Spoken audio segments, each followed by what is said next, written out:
The world can seem upside down at times, which has set me on a journey in search for love, truth, and ultimately personal freedom. I'm on a mission to help people find peace and healing so that each of us as individuals and ultimately the collective can be free from whatever keeps us stuck and skews our view of just how beautiful this life can be. Welcome to the Lucas Mack Show.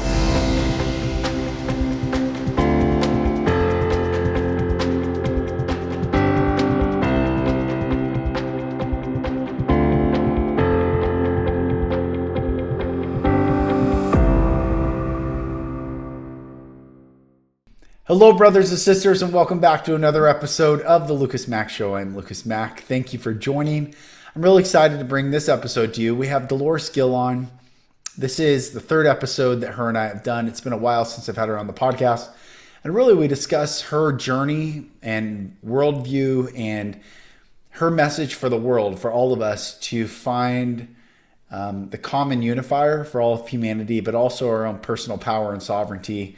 It's a really great discussion. I'm really honored to have Dolores on, and I know you will enjoy this conversation. So thank you very much. Well, brothers and sisters, like I said, I'm very happy to bring back my dear friend, sweet sister, Dolores Gil, on the podcast. I think this is episode 3 together. Yes, that's right. Episode awesome. 3. Well, I'm so glad to have you back. How are you? I am doing great. As you know, it's been an interesting year from the time I got laid off to the journey that I've taken to 11 countries around the world. And I got 2 more coming up and then 2 more coming up after that. Wow. And it's allowing me to really, one, look at all the layers of clothing I had put on, all the layers of clothing I'm taking off, the layers of blinders that I've had on. No one to blame. Yeah. We all know it's there. Yeah. And how much clearer that you get. And the clarity is fascinating because it comes in layers. Yeah. Yeah. What were the... But I'm doing great. Well, that's beautiful. I'm glad. I know we want to talk about some specific topics tonight, but when those clarities came in layers, did they come in specific order? Like what did you first experience that brought clarity to you? So we have clarity that is handed to us, that we're told this is clarity. This is how the world is. This is how you are. This is how I am. Right? And so you live with this notion of clarity. You think you're wise. You think you're experienced. And then something happens and you either wallow in it and you get no clarity, or you go, oh, this is interesting. Why did this happen? What am I reacting to? Yeah. And can I hear it a little bit clearer? Can I see it a little bit clearer? And the moment you give yourself permission to do that, shit starts to happen. You go, wait a minute. I've known you for 20 years. But now I'm seeing you for who you are based on who I am. 10 years ago, I saw you this way based on what you presented because of who I was with the blinders I had. So I saw you for the image you wanted to give me. But today I'm not seeing that image. I'm seeing through it, around it. And I go, you know what? You're not the person I thought you were, but then I'm not the person I thought I was. And that's the clarity you begin to see. What you're willing to buy. And then when you peel the apple and it goes, shit, it looked really great on top, but it's a little bit rotten somewhere. Right? Yeah. Yeah. And I'll cut it out and throw it and I'll eat the good bits. But then I go, maybe the rest of it has worms. I just can't see them. So I don't want to eat it at all. Yeah, I think, we've talked in the previous episodes, and it's so great to even get back to this, is we've been handed what to believe. We haven't been taught how to, I guess, what am I saying? these truths or clarities that you are saying have been given to us, like programs like the old school CD-ROM or disc Right, insertion to like plug in this program into you and this is your truth. And then when we start to walk in life for a while, we realize, is this mine? Is this my truth? right. Does this fit me? And most of the time, I think many are finding out right now that the truths that they've been given no longer serve them. Right. And I think, somebody brought up a really good point a few years back. There is experience and there's wisdom. Hmm. They don't mutually translate into each other, right? For example, if I'm a project manager at work, I'm gaining experience. I can handle $100,000 project, and then I layer up, and I'm handling $100 million project, Yep. right? The experience from the 100,000, the 250,000, the 2 million allows me to manage the 100 million. Yes. But the wisdom is beyond experience. The wisdom is to say, people act a certain way. I saw that in the $100,000 project. And I've seen it in the 200,000. I saw it in the million. So if this is how people act, and this is what my experience has shown me, my wisdom says, design the project to account for all of that so you can be on budget, on time, with the scope that you were presented. And all of a sudden, it becomes different. Yeah. Right? So wisdom is the ability to see something with the patterns, and how do we make sure that everybody can show up the way they need to based on my experience and the wisdom I've gained, so I can make it a good place for everyone, not just me. Yeah. That's right. And wisdom moves into a place that is beyond what I call just human life. It then transcends into spiritual topics or faith or treatment of people and goodness that begins to shift things very differently than when you're playing at the medium or low level of experience. That's really Wisdom does not allow you to be shitty. Yes. That's right. Experience can allow you to treat people badly because there's not wisdom applied to it. There's not a lot of other things applied to it, but holistic wisdom levels you up as a human being in a very different way. And you can't run away from it. That's amazing. Because it's present. There's a verse in the Bible that says, with all thy getting, get wisdom, and get understanding. And I think it is such a virtue. Wisdom is a virtue. And for whatever reason, we have, I don't know, society, media, culture, corporations, they don't honor wisdom. They don't talk about being wise. They caricature it and make him, Gandalf in Lord of the Rings, or these like bearded long fellow Yodas, and I think we all should be striving for wisdom. I think that would be right. Yeah, you're not sitting on a mountaintop 200 years ago. You're not a Buddha sitting under the Bodhi tree. Right. Right? You're not Jesus Christ walking around Jerusalem. Yeah. You're not Muhammad walking, all of those things. And I'm going to say this. I don't know if Muhammad was wise. I don't know if Jesus Christ was wise, right? Maybe certain things were wisdom, maybe Buddha. But wisdom as an individual dictates that you understand humanity and you would never kick it around like a football. Yeah. It's not a game. I wouldn't use a baseball bat and hit the ball and think that's wisdom, right? Wisdom is the nature to understand that if I eat, others eat. Yeah. If I can survive, others should survive.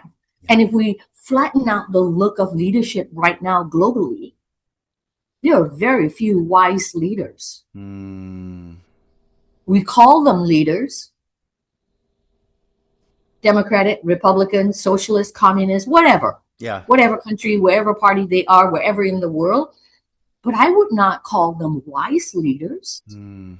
I have not seen hardly any wise leaders. Right. And again, I'm going to come back. Wise leaders don't sit on mountaintops. Wise leaders live within us. And I've seen very few in my lifetime. Yeah. You know, we want to talk about three themes: freedom, relationships, and faith versus God. But even starting with this concept of freedom, I was thinking about this morning, you know, and there's some message I'm about to come out with. I'm not sure, I'm working on it, but around death and Around what?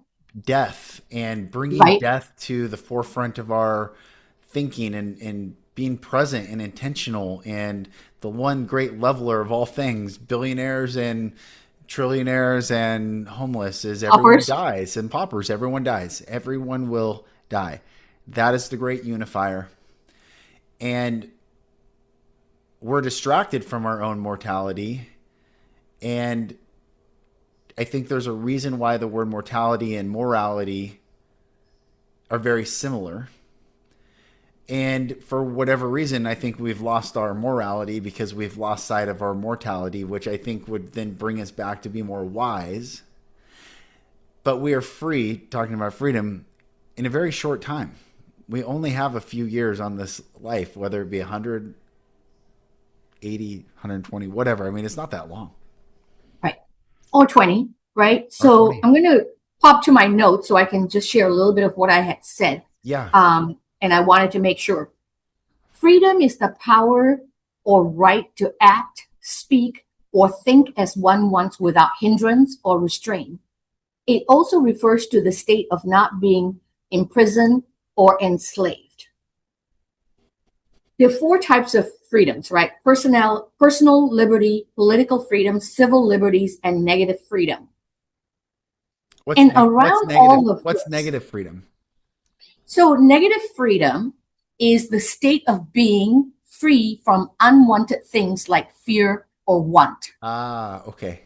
Personal liberty is the ability to make your own life choices. Mm-hmm. Political freedom is the right to participate in government and voting. Yeah. Civil liberties are about protections like freedom of speech and religion. Yeah. And here's why my theme for today, the common thread is true freedom in any relationship means you do not have to change who you are just to keep the connection alive. And that's why I wanted to weave this story together and the journey I've been taking the last year. And I pop in and out of countries. I pop in and out of relationships. And I started thinking about the core word first was relationships. As you know, I like to analyze things to death, right? Yeah. It's beautiful. And when I analyze, I reflect, I observe. And I've been asking myself, why do I have the relationships I do? And why do I take the good ones as they are and the bad ones bother me? And yet I hang on to them. And I thought, who's stopping me from anything? And then here's the funny thing. I asked AI, tell me relationships. And it went straight to men and women. I said, excuse me, who the hell told you there's only one type of relationship in the world, men to women? What about all the others? Yeah. And then it went, oops, my bad, you're right. Right? So check this out. Let me go back to my little notes. Love it. So then it says, the ultimate definition of relationships fuses these concepts of the ancient meaning of the word is the active state of creating a connection by carrying someone's echo back to them. It is not a stagnant noun. It is an active verb of carrying weight reflecting light and shaping a shared existence. Mm. Relationships are not a lifestyle choice, they are our biology. Now, I'll stop you for a second before I go to my other notes and see how you feel about that. I think it makes sense. I was listening to Dr. Zach Bush on Joe Rogan and saying that chemistry has been taking the lead in science over the past 100 years, and it's being set aside because biology is the true science and everything returns back to the earth. And this is just, we're just made up of the compounds of the earth, and it's formed in our forms, and then we return back to it in this short time. So we pop up and go back. And so I think, yeah, relationship is proper biology, and it's inevitable, and everything is in right relationship. Right. So Yeah. right there, we have arrived at a hard T. Hmm. And this is me being in technology, you being in technology. We both Yep. have been hardware, software platforms, apps, the Yep. whole thing. Yeah. And now we come to AI. Dude, I so badly want to use the F word, Go for it. right? Because I am pissed that we've got some people out there denying our inherent right of the baseline of presence on earth with the word called relationship. Mm. How dare you cut us off? Mm. How dare people are not thinking what we're doing to ourselves? Yeah. Yeah. One, relationship starts in the womb with the mother. Yeah. Baby comes out. If a baby is neglected, we all know what happens, Yeah. right? So I'm going to pop back to my notes because I don't have everything Yeah. memorized. Here's where I'm going to go. The biological blueprint, the first breath, the core of the truth is we enter the world screaming for connection because isolation equals death to newborn. Mm. First, relationships, parents and caregivers hardwire our nervous system. Two, the mirror of self. We cannot truly know ourselves in a vacuum. We only discover who we are through the reflection of others, Yes. right? Yep. And so, what is happening to people when we go back to our first start of the conversation, right, of freedom and relationships? People are slowly withering in their soul. Mm. These beautiful flowers that grow are withering because we want to be glued to this and this. Yeah. And that pipeline to relationships that used to be a big pipe is now like this. Mm. And when I said I'm reflecting on my relationships, I'm dumping the people who have gone down to a tiny tube, who feel they are so busy, so full of life, that they don't have time to return my phone call for weeks. And I know what somebody's going to say, but Dolores, they're busy. They've got work. They've got families. I'm going to choke. Bullshit. Because people who have a grasp on their life will call you back in 24 hours. Yeah. Yeah. They don't have to call me back right now or 2 minutes later. But anybody who says they don't have time to call me back for a month, you're bullshitting yourself. Yeah. And you think you're going to bullshit me. Yeah. Right? No. Our wellness as a human race depends on our interactions. I get it if you're an introvert. I am. That doesn't mean I need them all the time. But for me to be healthy, a healthy thinking adult, I cannot engage and become wise through this hokey pokey programmed tool. Yeah.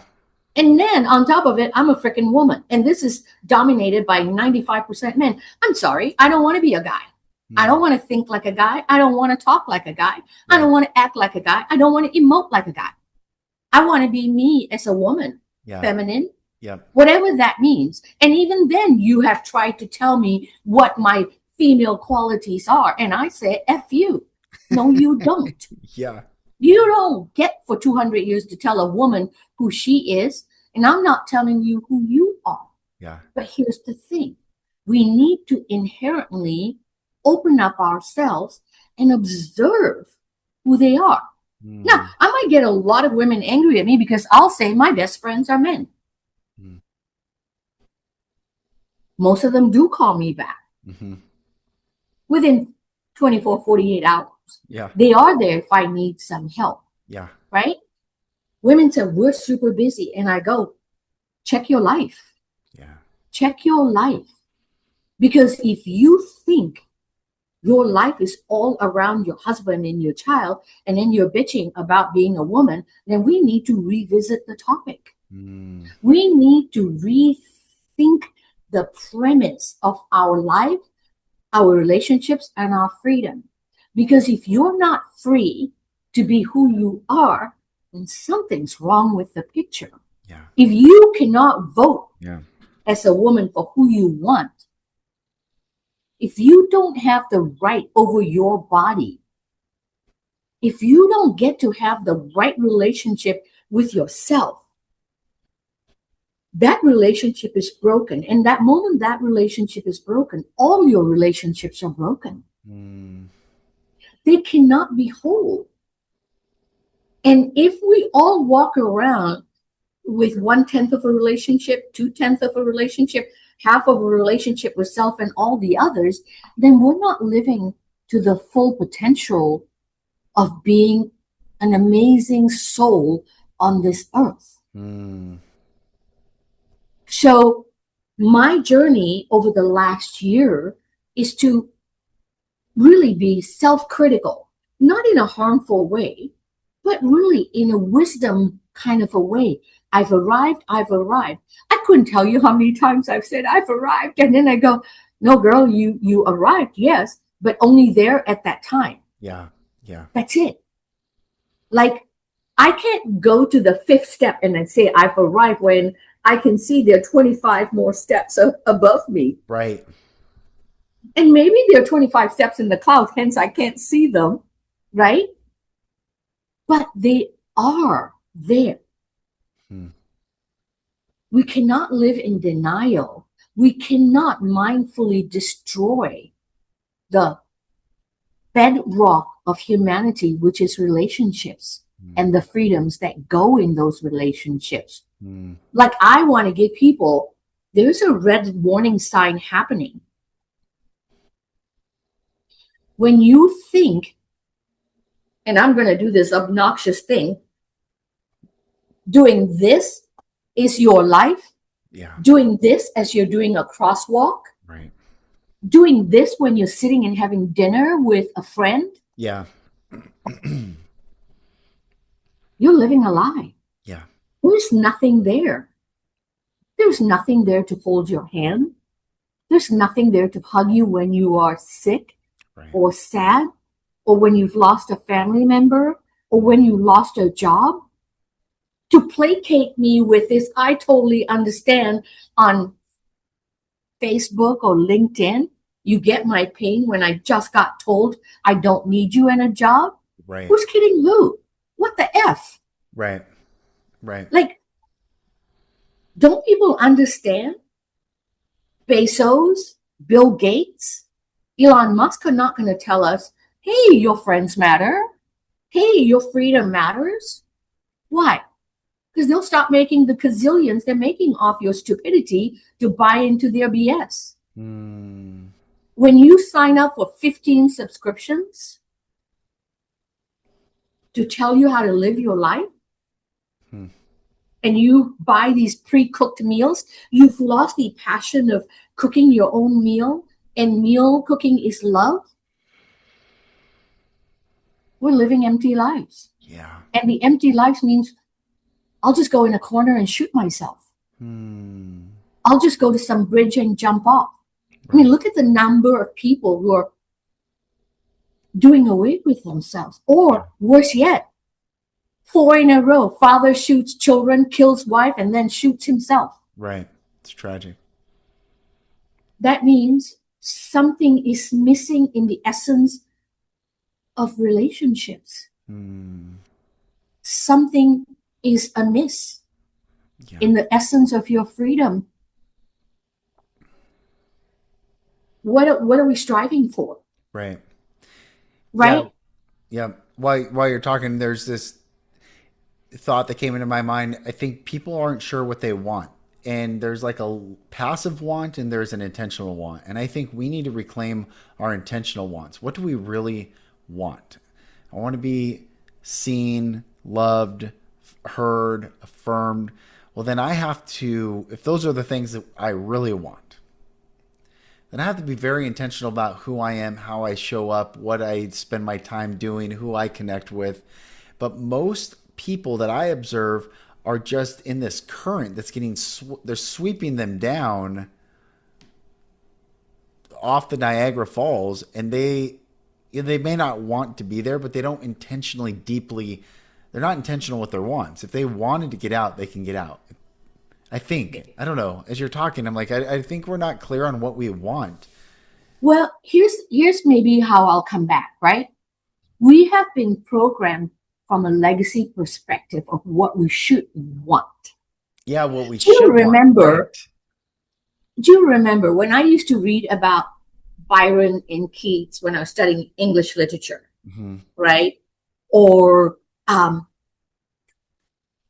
was a crazy Russian composer who came to the US. They used to have sponsorships. Remember that? They have mentors and sponsorships, right? We lived in a world where we understood that it was okay not to be a cobbler, not to be a laundry person, or to be a farmer. If you wanted to be creative, you were okay.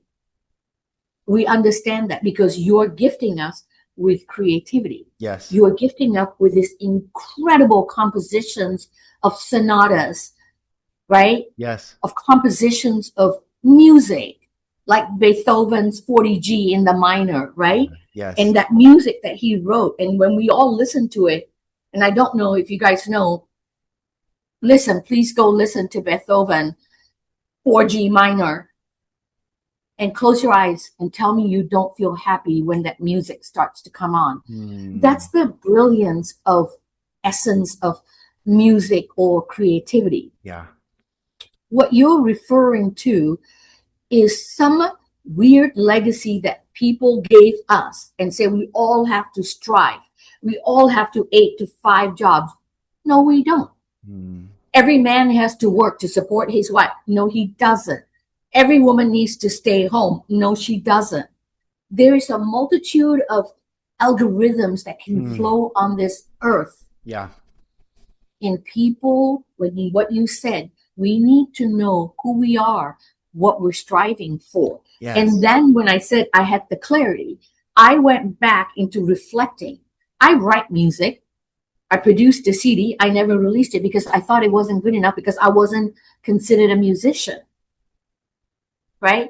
I write poetry, but I don't call myself a poet because really, like, I'm not Wordsworth, so I wouldn't call myself a poet. Right? When people labeled me a serial entrepreneur, sometimes it came across as a dirty word. Because really, like, women are not supposed to be serial entrepreneur because you're probably doing it, we failed, but Bob down the road or Warren Buffett could do it because he's a white guy and he can do it, and that's brilliant. Right? The stories that get attached all around. And now we're all being told, you're F dumb if you don't know AI. You're just a woman, so you don't know AI. Well, you're a black guy, so you don't know AI. I'm sorry, you're from Africa, so you don't know AI. Like, people get to be in power and spew labels for other people. But remember what I said. They're not the wise leaders. They're just money leaders. Yeah. Money leaders and wise leaders don't always hold the same space. Yeah. And so this dialogue that you and I are having, and that we always have. I think you and I are driven to say, we just want people to reflect and think for yourself. Like underneath every message we've done, every podcast we've done, and that we'll continue to do, Yeah. we just hope that people wake up and say, let me think for me. And my freedom belongs to me, not to you. That's right. So when you stand on a podium in front of national TV and lie blatantly, and you think I should follow you, I'm not going to. I don't care who you are. Because you see, my third component, faith in God, I've never seen God. And I never will. And I don't care if I ever see God. Because the bottom line is, if I truly have a good relationship with myself as a good human being who lives on integrity and ethics, and I have faith that I believe in you, and I believe in you, and I believe in you in being good human beings, then maybe I am seeing God that way. But God is not some freaking white dude with a white beard with a walking stick going, I'm God, I have arrived, thou shalt listen to me. Yeah. Because you know what? Every freaking thing written out there about God was written by men. Men. 50% of the world. So I, as the other 50% of the world, say, I don't care. I don't believe you. You can't even prove God exists. But what I do know is I believe in the goodness of human beings. Yeah. Yeah. That's my God. I believe in the possibility of things that can happen. I believe every human being should eat, have a bed, be able to sleep with a roof over their head, not with 100-degree sun burning them down, or minus 35 degrees, right? Yeah. And I'm sitting here going, how do people with common sense not get all of that? How dare they sit on stages and spew garbage because they want us to be stupid, because that's how they make their money. Yeah. Right? Want us to be. They think we already are. They think we're stupid. And most of the time we're proving them right, sadly. A lot of people are anyway. The invention of the phone has been like an X chipping away at our critical thinking. I want everybody listening to this podcast today to ask yourself, is Dolores and Lucas full of shit? Are we bleeding hearts? No, we're not. No. But what we are is we care about all of you. Generically, I love the world. Yeah. This is my Mother Earth. Yeah. Yeah. And I reflect all the chemicals that are in Mother Earth. That's right. That's right. The plants growing in my garden have some of the same chemical makeup that I do. Yep. You and I have somewhat of a similar chemical makeup. Yep. Right? You're likely less tan than I am, but somebody who could be black, yellow, Asian, Mongoloid, Caucasoid, Negroid, all of us have literally the same chemical combination. Right. And we need the same love. Every single baby born on this earth needs a mother and a father to hold it, give it milk, burp it, change its diapers, bring it up. It doesn't change, right? It doesn't change whether I'm in South Africa, if I'm in Australia, if I'm in Singapore, if I'm in Morocco, Seattle, Turkey, Gallipoli, any of those places. Everywhere I've been in the last year. But here's one thing I do want to come back. And we talked about it a few weeks ago, about how we value what I call individual freedom versus collective freedom, which then creates what we call a collective world, or the obnoxious, selfish country of one. I'm going to stop there because you were leading down the path a couple weeks ago, so I'll let you jump in and reflect a little bit, and then we'll continue the conversation. Well, I think it's every day I wrestle with what is my great thesis and what is this message that I'm trying to articulate into the world. And I think without healing ourselves, we can never be free. And the only way we can heal ourselves is, I think, when we finally face the truth of ourselves, all our disappointments, all the traumas, all the pain, disappointment's a huge one. I think a lot of people right now, and maybe it's just my life stage or just what I'm observing, a lot of people are disappointed and they didn't become who they thought they were going to be, or they didn't, and then, I don't know, there's a lot of disappointment. There's a lot of pain and no one's addressing it. Everyone's talking about surface level stuff. And I think everything you're saying is right on. And we have to, as a collective, heal our own traumas. No one's going to heal us. No one can heal us. We have to do the work ourselves, or we're going to be tethered to what you're talking about, everyone else, the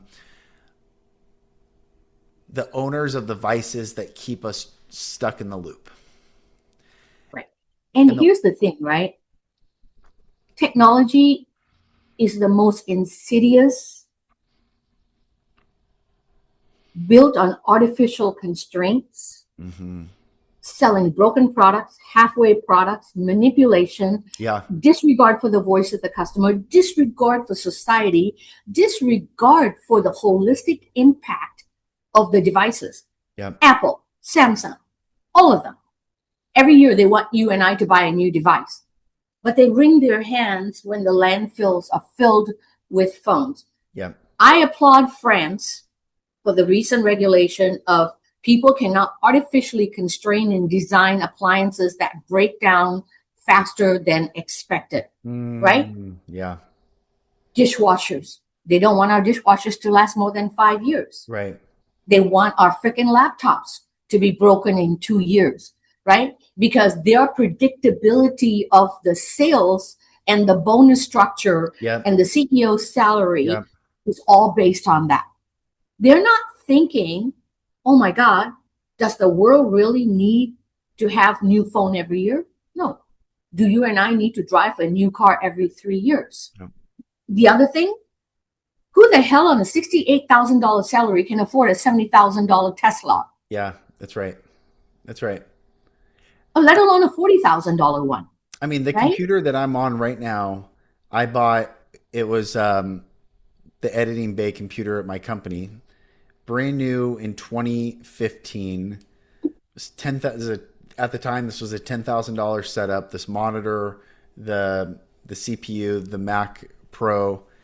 And yesterday I went to edit my book, the draft of my book, and Microsoft said license not active. And I went, I'm like, of course it's active. Like, it was active the day before. And yesterday, Microsoft stopped servicing Windows 10 and older Windows licenses, and unless I upgraded my Apple software, where the Apple software iOS won't go any higher on they paused what this device will do because they want me to buy a new computer, it's insane.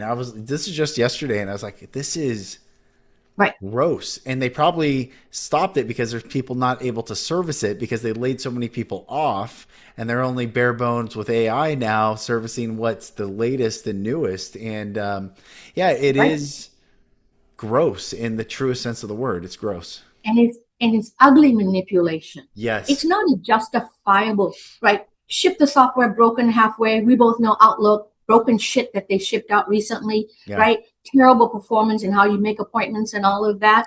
You and I could not do the podcast a few days ago because they controlled my speakers. So I had to have Google help me to undo Microsoft manipulation of my sound system so you and I could do this, right? And that's where the technology industry, I think, is one of the ones that has the least integrity of all industries, and is moving up the pole faster than you and I can say Shazam. And it's because of greed.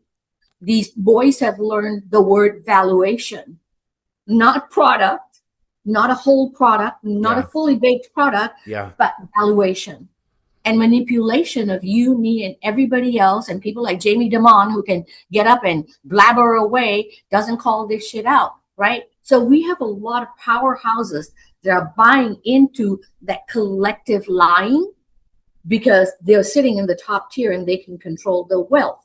Yeah. But what I want to also tell people is that collective consciousness, collective goodness is the thing, just as much as collective badness and power and greed is. Yeah. The opposite is also true. Yeah. Right? And so what it comes down to is, I want to go back to a thing in Japan. Over the years, I've gone to Japan, rush in, rush out, do the meetings, get out. This time I was there for 12 days, really observing things. And what I started seeing was how a collective society can operate and create a very clean, well-run country. Absolutely. Yes. Right? No garbage on the streets, no spitting on the streets. No garbage cans. Right. You bring your own garbage bag around, take it home, you break it up, and that's what happens. I remember being in Gyeongju, where it's an older place. The train station smelled of bleach. They cleaned it out every day. They wash and scrub the train stations. Wow. Last week, I was driving in Rainier Avenue. I was sitting at a stoplight waiting. A beautiful sports car pulled up. I think it was Alaska or Hudson or something. This girl rolled down the window, sucked up the drink, had a bag full, threw the cup in there, and flung it out a window. Now, so easy to bitch about homeless people, but there's so much garbage on our streets. Yes. Who's doing it? Like, I don't think the homeless people are running around driving a little car and say, a bag here, a bag there. It's grown up, well-educated people who are doing this. That's that country of one and the collectiveness of what I saw in Japan, Korea, Thailand, and Singapore. All countries. Now, Thailand was a little higgity-piggity, like going up and down trains and stuff. But still, when the boats came, people were polite. We all queued. Yes. Right? Whoever came first got to climb the boat first along the river. Yep. In Japan, you stay to the left side, I stay to the right side. There is no banging, right? Here at the airport, you've seen people. Oh. I'll stand and take the escalator on both sides. If somebody behind me is in a rush to catch a flight, I don't freaking care. Yep. You'll have to say, excuse me, sir, can I get by? Excuse me, excuse me. All over Europe, people stand on one side of the escalator. In the country of one, we don't. Because somehow this democratic freedom has translated to FU, it's all about me. And there is that collectiveness of how consciously we live in harmony with other people. Like, I don't want to throw my garbage because, you know what? I live here, you live here. I want us to live in a clean world. I went out yesterday. The construction crew was there looking for the thing. And I went out and cleansed my outside with a broom. And my neighbor said, oh, I would have done it. I said, no, it's totally okay. Yeah. You're my neighbor. I'll sweep your side, my side of all the leaves and dust. Because when I come home and I see your house clean and my house clean, I have a smile. Yeah. We live in a clean street. Yes, yes. So I have an obligation to you. You have an obligation to me. And when we look at that sense of freedom, freedom for everyone means we all have to fight for it. There is no such thing as freedom by color. No. Freedom by race, by gender, or by age. Freedom to be clean, to live in clean environments is our obligation. We all have an obligation to keep our streets clean. I don't care if a homeless person is homeless. I understand things happen. I was there. I've been there.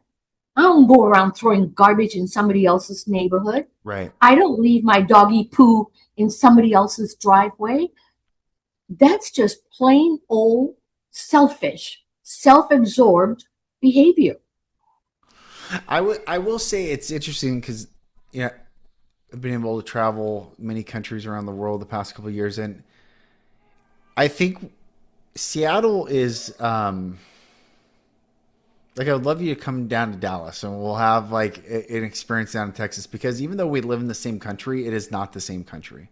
It is a No, I different understand it's a that. Yes. different world down here, but it's not even about that point. It's necessarily I think when a universal truth gets decoupled from individual freedom, it becomes about me. For instance, like Japan, their universal truth is honor. So it is the worst thing to dishonor one's family, one's community, one's country, one's everything. Honor is the highest virtue. And maybe in another country, fear might be the highest virtue, fear of punishment or fear of.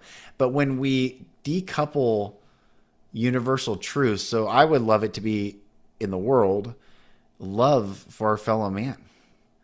Like Right. love for our fellow mankind, love for humanity and in that freedom operate. But without a universal truth, we just become nihilistic, I think, and we don't have any bearing. We don't have any Right. And context. and I want to be really careful. I want all Americans, right, understand that it's an observation.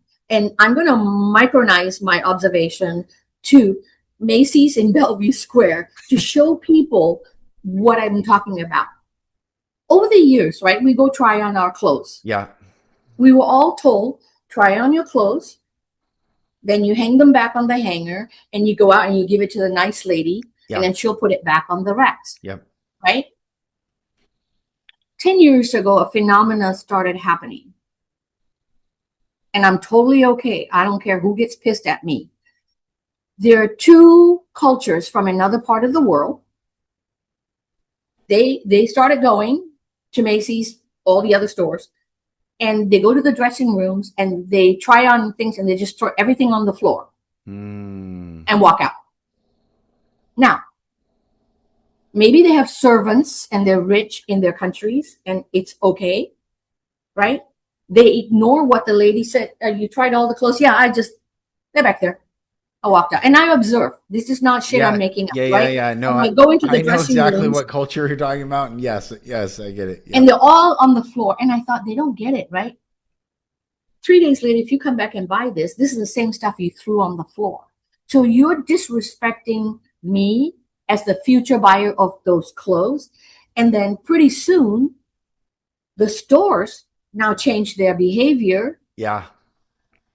And they just let it go. And the one outcome that I want every freaking person, woman, man who's throw those clothes, I want you to reflect on the people who work at those stores. And when you say they're not friendly anymore, you assholes make them not friendly. Yeah. You have ruined their job for them. Yeah. You have made life so difficult for those young kids without even understanding that you're the cause of their anger. Yeah, that's right. You're the cause of making them unhappy in their job. That's right. And you could have not done that, and we all would get great service in those stores. Right. And this is what I mean by lack of joining the dots. Yeah. Understanding. And then the other thing, like if you have a body condition, please don't try on those clothes. I got an infection and the doctor clearly told me, were you shopping? I said, yes. And he said, you picked that up because you probably tried something that had not been hanging for 24 hours after that person tried it on. Okay. All that aside, I could deal with it. Yeah. But I think what I want to show people is while we're just always blaming the guys at the top, Yes. there's a collectiveness of all of us Yes. that's happening. And Yes. when we look at what we're doing to people in stores and all of that, and washing our hands off with the anger level, wake up. Yeah. I get it. Yeah. We're doing it to them. We're doing it to each other. And when we take those three words, freedom, relationships, God, or faith, think of your life in the framework of those three words. Are you making the world free? Do you care about your relationships? Do you have faith in the essence of humanity Mm. i.e., yourself, in that. And I want to circle back because we have a few minutes. One very important point that I had written down about this the rupture and the repair, the breathing cycle. Mm. Just like inhaling and exhaling, all relationships naturally expand, contract, break, and heal. And all of our micro relationships shape the macro culture of the world. And as we move into these zones of paying for connection, roll back the film and analyze your relationships. Mm. And I want to quote something here, and I don't know who said it, but I've got it in my little thing here, and I want to share it with everyone, and I hope it hits home.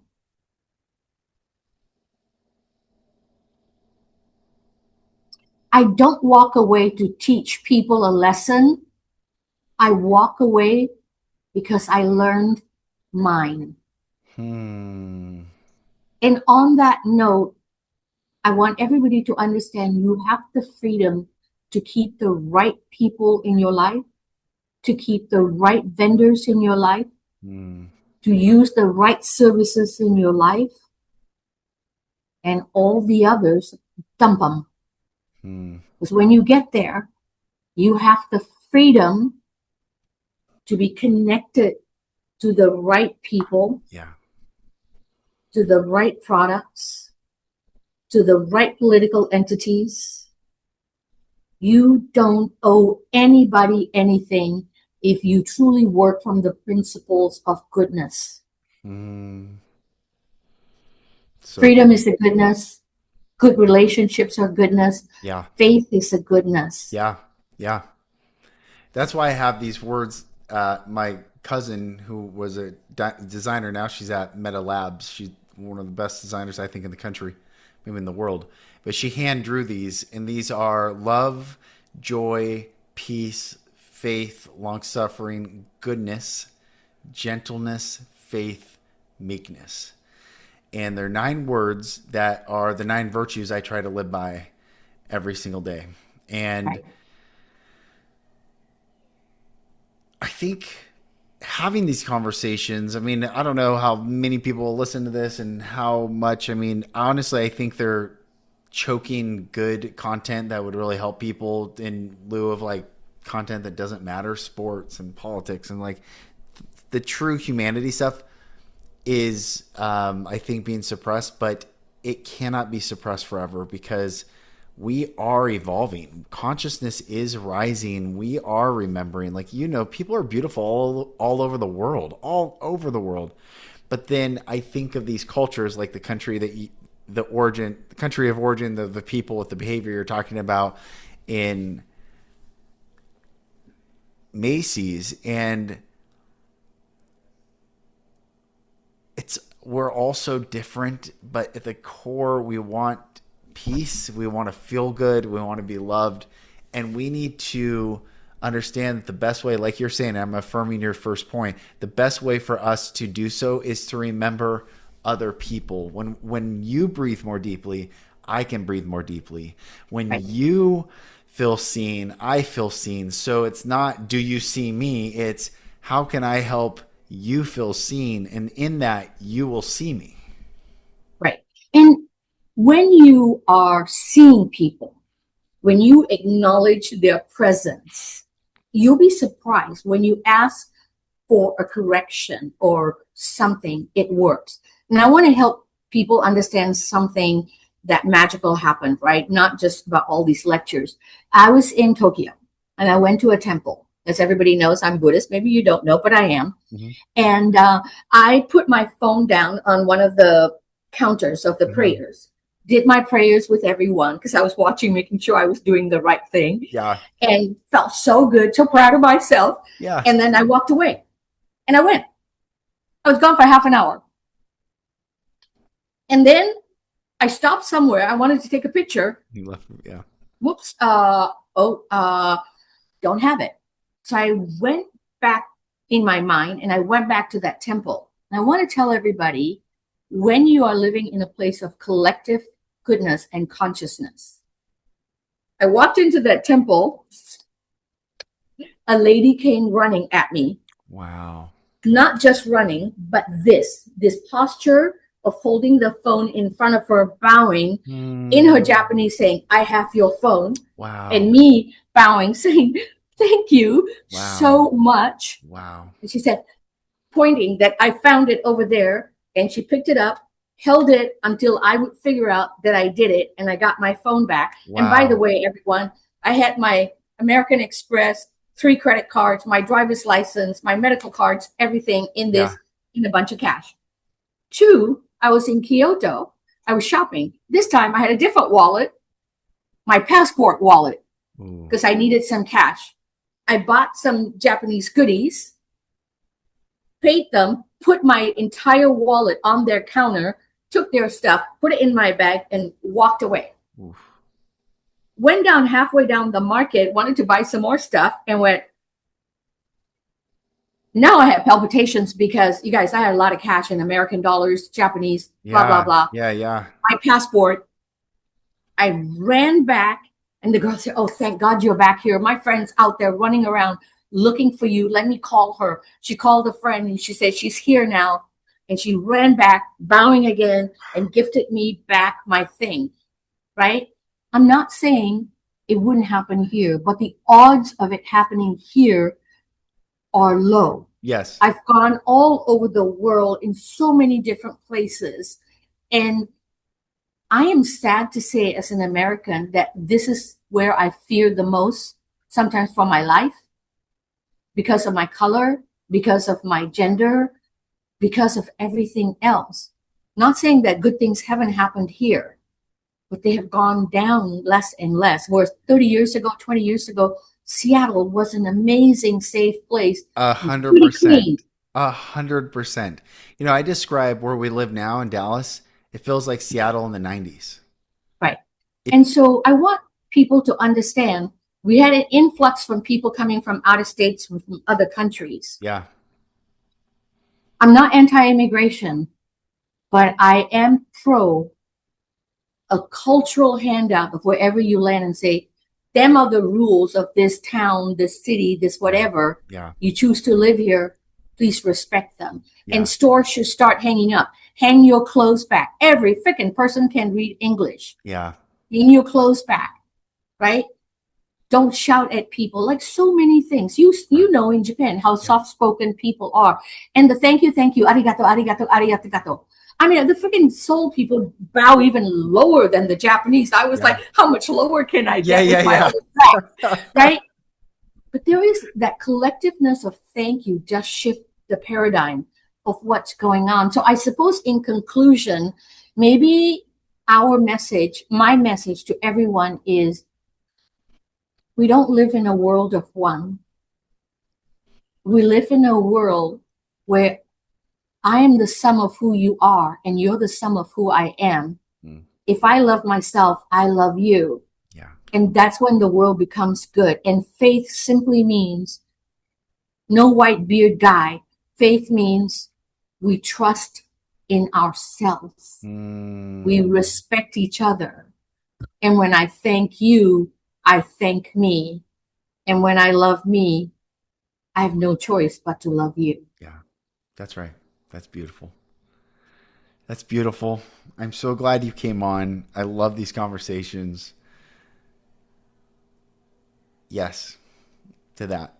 Yes. And when I come back from my trip around Asia and Australia and more of Europe in spring, we'll do another one. And then we'll tell people kind of some of the things I've been up to and why I've been traveling. But until then, on a good note, I can't wait for your book to come out. Can't wait to hear all about it. And maybe we'll do a podcast when I'm in.